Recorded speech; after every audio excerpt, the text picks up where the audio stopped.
Did you know that YSS is Minsithar's weakness? Yes, you heard that right, and as a matter of fact, I often go up against these overly confident YSS players who just casually disrespect the king by throwing emotes right in front of him.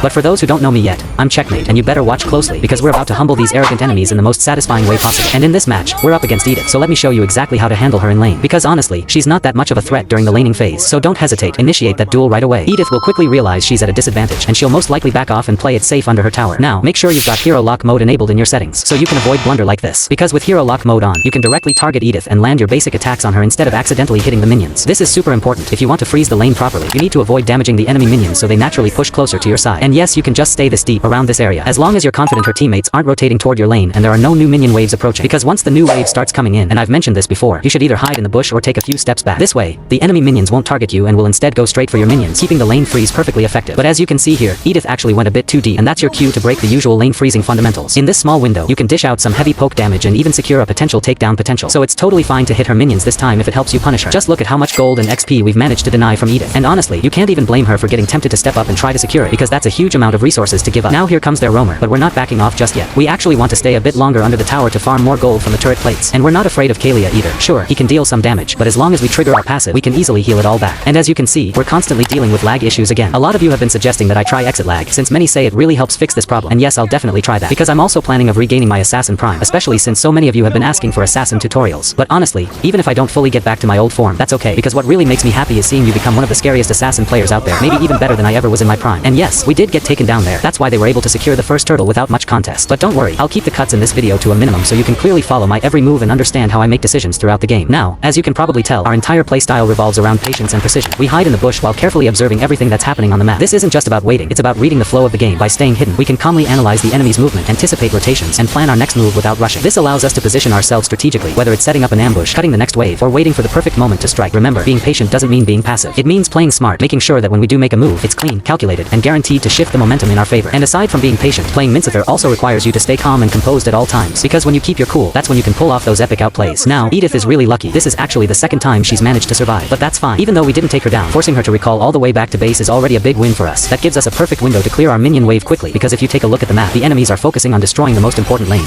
the mid lane. So, instead of wasting time, we immediately push out our wave and look to make some trades or assist our teammates there. We'll also try to take down their mid turret if we can, but obviously, their mage can easily defend it, and their gold laner is already in position to provide backup and protect that lane. Now, both junglers are currently down, but here's the advantage. We know our jungler will respawn first, and that gives us the confidence to start taking the turtle. Of course, the enemies won't just let us have it for free. They're still going to contest this objective. And not gonna lie, they actually have a pretty good chance of stealing it if we're not careful. So this next moment is going to be all about timing, coordination, and quick reactions. Now, we take a few steps back while keeping our eyes locked on the objective, just waiting for the right moment. Luckily, our team manages to secure the turtle, but right after that, we get caught by Obsidia's ultimate, so we stay patient and wait for her to use up all her second skill charges. Then our Cyclops lands his ultimate perfectly, locking Obsidia in place, giving us the perfect setup to strike back. Then here comes their YSS, trying to make a good trade out of the situation. But the thing is, he had already used his first skill, so he had no way out. After that, make sure to head straight back to your lane and push the turrets while you still have the advantage. Then rotate immediately to your teammates to set up another potential play. I've got to commend Kalia for spotting us, but at the same time, we also notice their gold laner out of position. So we react instantly, just like an assassin, and grab Obsidia right away before she even realizes what's happening. It's all about quick reflexes and punishing every small mistake. Now, while all of that chaos is happening, Edith is down at the bottom lane trying to take advantage of the situation and destroy our turret. Our jungler almost gets taken down, but we manage to hold and stop their push. And now, we're the ones trying to push the second tower here in the bottom lane. But once again, Kalia shows up to defend. The difference this time is, we're a lot tankier now since we've already equipped Dominance Ice. That extra defense gives us the confidence to sustain YSS damage. Then we finally get the perfect opportunity to destroy their mid lane turret. But just as we're about to capitalize, Obsidia starts targeting our teammates. That forces us to back up and reposition. And yes, we end up getting taken down as well. Now, always make it a habit to constantly check the map. Awareness is everything. And yes, one of the best combos for Minsitthar is Cyclops. Their synergy is just perfect. Once Cyclops lands his ultimate, the enemies are completely locked in place, making it effortless for you to land your hook and follow up with your full combo. Here, we try a sandwich play against YSS, but it turns out to be a mistake since his teammates are right there to back him up. But in situations like this, don't panic. Stay calm, focus on making as many favorable trades as possible. And as you can see, we managed to take YSS down. Now that the Lord has spawned, I immediately tell my teammates to burst it down as fast as possible. And of course, your job here is crucial. You need to prevent any enemies from sneaking in and stealing the Lord. We successfully secured the Lord, but the enemies quickly regrouped and defended it effectively. If you look closely, they have Chang'e, YSS, and Obsidia, all heroes that excel at defending waves and poking from a distance. So at this point, we need to be extremely careful because our gold laner is Alucard, a melee hero. That makes it harder for us to defend against their ranged damage. So positioning and timing become even more critical if we want to maintain control and avoid giving them an advantage. So from here on, we have to move carefully and enter bushes with extreme caution. That's exactly why you can see us moving back and forth. Now look, Edith is down at the bottom lane, so we all move together towards her. But this is exactly why I don't like facing a YSS, because his global vision can completely ruin your entire plan, and he takes advantage of the fact that our Selena is left behind. On top of that, their Kalia and Obsidia are also ready to provide backup. I'm calculating a lot of possible moves here. I could try to prioritize Obsidia, but she can easily escape from the king's calling, which could get messy and give enough time for their Edith to arrive in time coming from the bottom side. So the best move is to target YSS. Now, let's pause for a moment because I'm going to take you into a quick game too, because we've got another group of arrogant enemies here. And just for some context, yes, we have an EXP Harith and a mid lane Yin, who's actually a top PH Yin. And as a Minsitthar gold laner, we actually have a very good start because let's be honest, every marksman struggles against the king, but fast forward a bit, our EXP lane gets completely destroyed, and that's why you can now see the enemies acting super braggy and overconfident. Just look at that, we only have 4 towers left. And notice, the Lord will spawn in just a few seconds. Remember, this is a crucial moment in the game. If you can spot an opportunity to make a miracle play, this is the perfect time to go for it. And these two are the perfect targets. Notice how we carefully maintain our distance, making sure the enemies don't have a chance to react, because that's how important element of surprise is. So take advantage of your 9-inch spear, and that's how we secure the Lord. Speaking of the element of surprise, make sure you know how to maximize the bushes. Some players might not like this type of playstyle, especially those who love to brag about dueling head-on, but everything on the map is about strategy,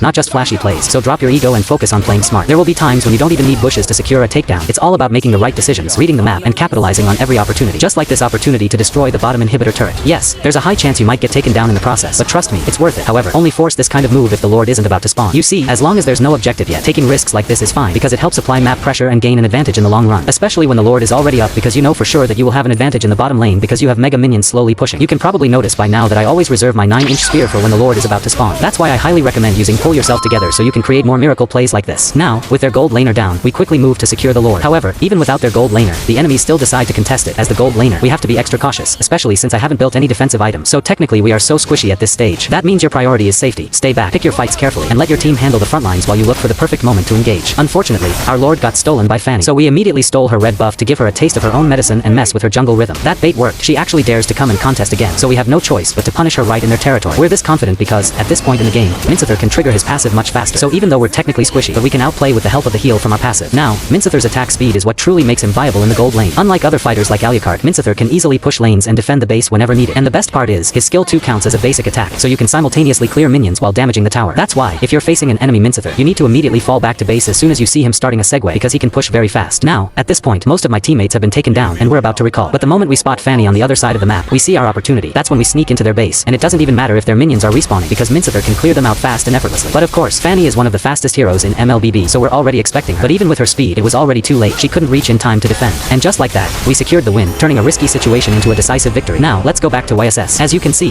his teammates didn't even bother helping him because it would have been way too risky for them to intervene. Then we move forward in the mid lane, but Kalia gives us a perfect alley-hoop, allowing us to easily land our hook on their Edith. I honestly thought she might still get lucky this time. She even managed to flicker, but I guess her luck ran out, and I really thought this might be the end, but Chang'e along with YSS are excellent defenders. So instead of overcommitting, we made sure to take down all their inhibitor turrets first, and then we safely proceeded to secure the Lord. And yes, we just secured the Lord. However, our mage overextended and got taken down by YSS. Don't worry, because this is exactly why you need to keep track of your enemies. Once you read their movements and positions, you can easily find him and caught him off guard. And YSS is the type of hero that can be easily punished, especially if you're playing Minsitthar, because his only escape tool is his skill 1. But take note, Minsithar's ultimate can completely prevent him from using it. So he's really not a good matchup against the king, which is why I'm honestly shocked every time I see a YSS throwing emotes in front of the king. Now look at our Alucard. He's doing a fantastic job distracting the enemies and preventing them from recalling back to base. He even managed to take down Obsidia, and as you can see, some of my other teammates are blaming Alucard in this game, but if you take a closer look, he's actually performing really well, especially considering his lane opponent is Obsidia, who can be tough to handle. And yes, as soon as I get a stable internet connection, I'll start posting tutorials for assassins and other heroes you requested. I just hope exit lag will do the trick, and if you want more hero guides, rotations,